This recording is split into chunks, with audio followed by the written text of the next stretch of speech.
I'm going to talk to you about some things that I've learned in my journey. Most from experience, some of them I heard in passing, many of them I'm still practicing, but all of them I do believe are true.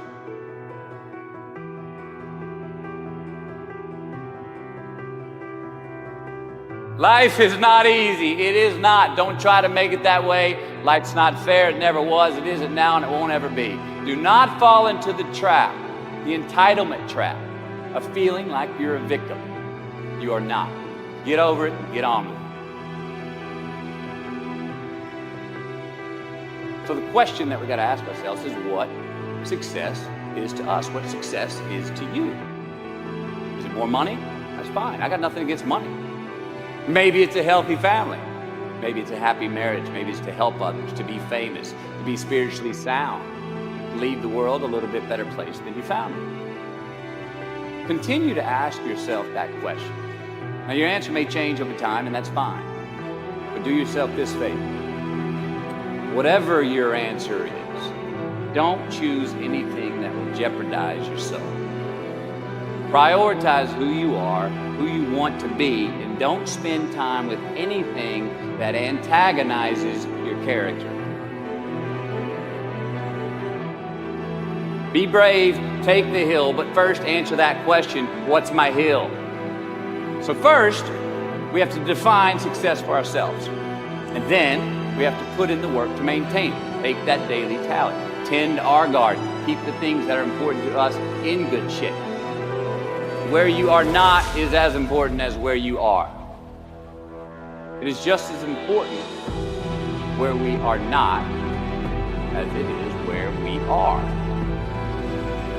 Look, the first step that leads to our identity in life is usually not, I know who I am. I know who I am. That's not the first step. The first step is usually, I know who I am not. Process of elimination. Defining ourselves by what we are not is the first step that leads us to really knowing who we are. You know that group of friends that you hang out with that really might not bring out the best in you? You know, they gossip too much, or they're kind of shady. They really aren't going to be there for you in a pinch. Or how about that bar that we keep going to that we always seem to have the worst hangover from?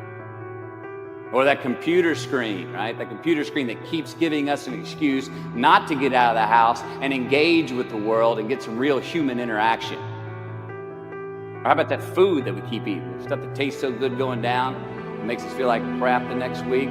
We feel lethargic and we keep putting on weight. Well, those people, those places, those things, stop giving them your time and energy. Just don't go there. I mean, put them down. And when you do this, when you do put them down, when you quit going there, when you quit giving them your time, you inadvertently find yourself spending more time and in more places that are healthy for you, that bring you more joy. Why? Because you just eliminated the who's, the where's, the what's, and the when's that were keeping you from your identity. Like, trust me, too many options, I promise you, too many options will make a tyrant of us all. All right, so get rid of the excess, the wasted time. Decrease your options. If you do this, you will have accidentally, almost innocently, put in front of you what is important to you by process of elimination.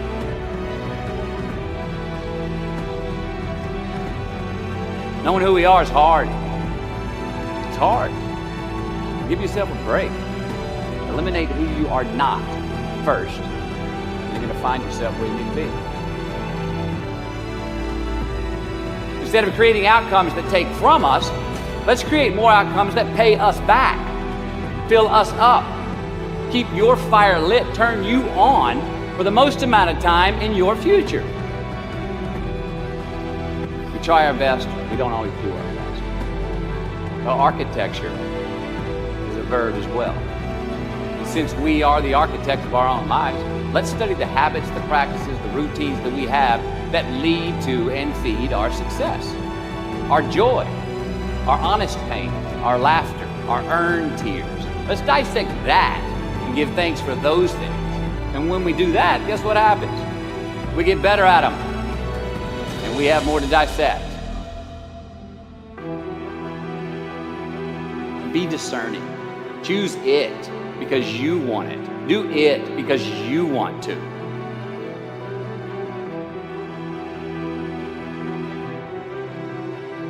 We're going to make mistakes. You got to own them. Then you got to make amends. And then you got to move on. Guilt and regret kills many a man before their time. So turn the page. Get off the ride. You are the author of the book of your life.